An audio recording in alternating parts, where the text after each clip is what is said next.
Olá, hoje teve notícia aqui em casa, né?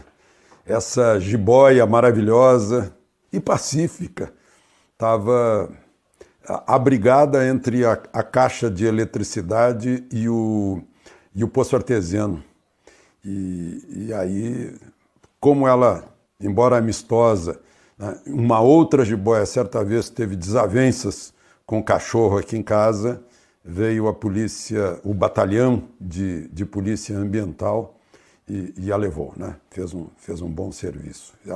Já avisaram que ela foi solta no ambiente dela. Bom, então vamos ao noticiário fora daqui de casa.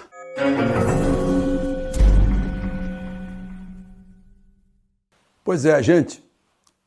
Ontem à noite eu falei para vocês que eu tinha gravado mais cedo para participar do lançamento do Instituto General Vilas Boas, né?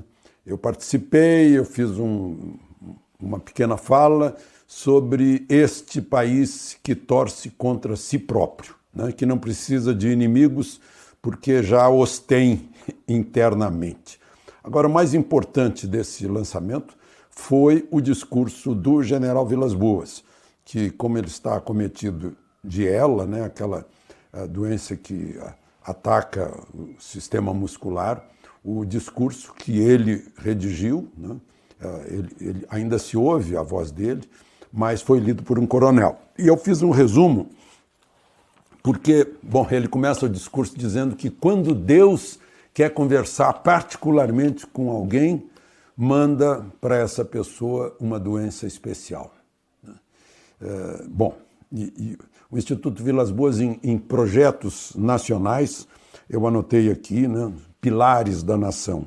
Resgatar os valores que estão nos símbolos nacionais, na bandeira, né, ordem e progresso, e na Constituição. Aproveitar mais o tempo, que a gente perdeu tempo, né? A gente estava à frente da China, de Singapura, da Coreia, da Índia, né? E nós ficamos parados no tempo, patinando no tempo, e os outros aproveitaram muito mais do que nós. Amazônia, desenvolvimento e proteção ambiental, né? Preservação e desenvolvimento. O papel do Brasil na América Latina e no Ocidente. A presença do Brasil na África. A necessidade de priorizar a Ásia e de abrir caminhos para o Pacífico, né? Tem ferrovia, rodovia planejados aí para a gente ter um porto lá no Pacífico, né? Enfim, foi um momento que continuou no dia seguinte, continuou hoje, né, de discussão de Brasil, né, preparando a gente para o Brasil de amanhã. Eu disse lá que não tem amanhã se não houver um ensino à altura, né? Eu ouvi depois que se mostrou aí os resultados do PISA baseados no primeiro semestre do ano passado, né, uma tragédia, né, as pessoas não entendem o que leem, eu digo, isso é a cartilha do Paulo Freire, as pessoas não sabem matemática, operações básicas, e eu digo que é a matemarx, né? E as pessoas estão por fora das ciências, e eu digo que são teorias anticientíficas, como a tal de ideologia da sexualidade, não, do gênero, né? Agora mudou de gênero, não é mais sexo, é gênero. Quando aparece lá na ficha do hotel para botar meu gênero, eu respondo certo, né? Humano. Eu sou do gênero humano. Bom, mas enfim.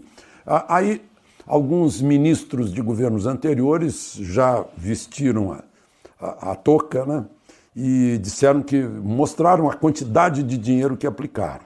Eu diria, se aplicaram tanto dinheiro e o resultado é esse revelado pelo PISA, então jogaram dinheiro fora. É isso. Por falar em jogar dinheiro fora, eu gostei muito, como tenho gostado das manifestações dele, do senador pelo Paraná, Oriovisto Guimarães. Ele disse que história é essa de botar mais 1 bilhão e 800 milhões para os partidos fazerem eleição, se dinheiro está faltando para a educação, para a saúde, para a segurança pública, para a infraestrutura. Olha, o fundo partidário era de 2 bi.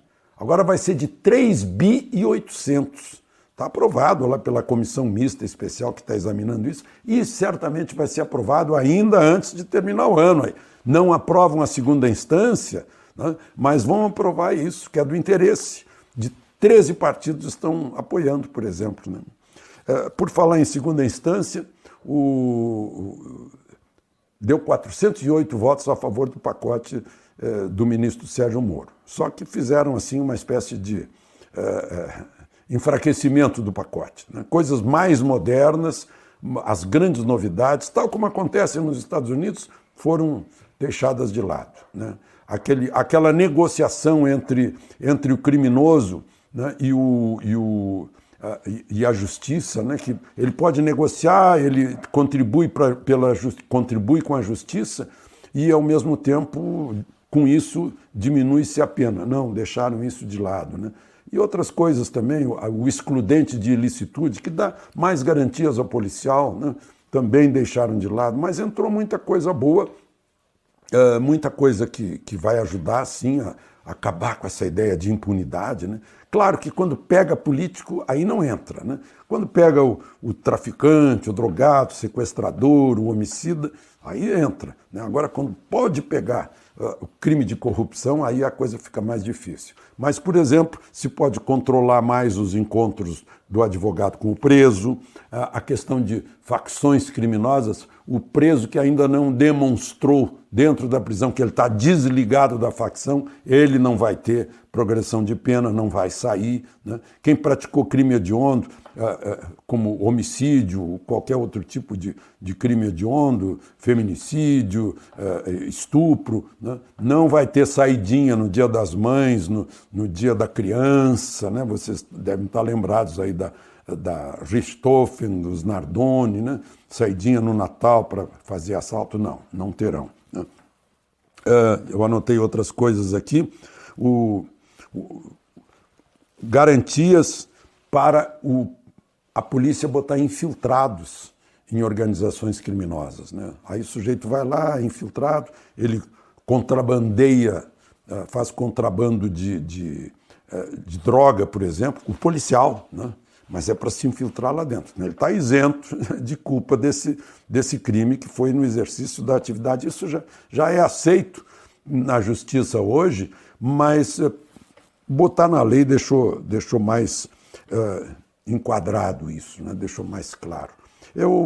Por sinal, hoje eu estive com o ministro da Justiça, com o ministro Sérgio Moro, para entregar para ele um livro, Ultrassonografia do Trânsito Brasileiro, do comandante Celso Franco, aquele que revolucionou o trânsito no Rio de Janeiro, décadas atrás. Ele hoje está com 93 anos e fez esse livro que eu prefaciei, fui levar para o ministro Sérgio Moro. Bom, uma boa notícia, né? O PIB brasileiro, nesse momento, segundo os economistas, está em 2% já. Claro que vai se somar o ano inteiro, vai terminar o ano com 1,2 por aí. Mas o movimento da máquina econômica, né, do mercado hoje já está em 2%. Vocês estão vendo aí, a Bolsa de Valores já passou de 110 e continua a subir, né? Como eu estou chamando, a volta do otimismo, né? Logo, logo vai ter mais uma reunião do Conselho de Política Monetária e vão dar mais uma baixada na taxa básica de juros, né? O presidente Bolsonaro, quando sai para a rua, foi lá para a Feira do Paraguai. Hoje o nome é Feira dos Importados, né? Foi lá, um monte de gente. Foi lá, aquela história de ver como o povo está apoiando isso, né? Está sentindo, né? Tem gente que está ficando alienada disso, mas paciência, né? Fala sobre outro Brasil, né? Esse é o Brasil real.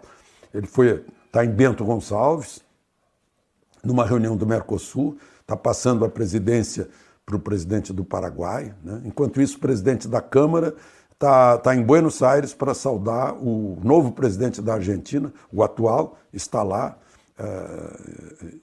em Bento Gonçalves, mas o novo Fernandes está lá em Buenos Aires e recebe a saudação do nosso presidente da Câmara. Ele toma posse, se não me engano, dia 10 de dezembro, né? E, por último, mais uma presença do Brasil. Eu continuo falando que, olha, isso dá um prêmio Nobel da Paz, né? Operação Acolhida, lá em Roraima, né? pessoal da Operação Acolhida me faz um apelo para eu falar um pouquinho sobre o espírito de Natal do empresariado brasileiro recebendo, dando emprego aos venezuelanos, que são vítimas de um regime maluco, tal de regime bolivariano, que é marxista, leninista, socialista, é tudo a mesma coisa. Né? Não deu certo, como não dá certo em lugar nenhum do mundo, né? E ainda por cima, violação de direitos humanos. O Conselho Nacional de Refugiados, só nesta quinta-feira, né, foram assinadas 21.432 licenças, declarações de refugiado. Né? Isso é muito mais do que vinha sendo. Né? O CONARE está baseado em grave e generalizada violação de direitos humanos na Venezuela, recebendo gente. Então eu repito aqui o apelo que os brasileiros que lá estão recebendo de braços abertos os venezuelanos, né, que nesse espírito de Natal, que os empresários brasileiros, os empregadores brasileiros recebam os nossos irmãos do Norte que não têm condições de vida sob aquele regime. De Brasília, Alexandre Garcia.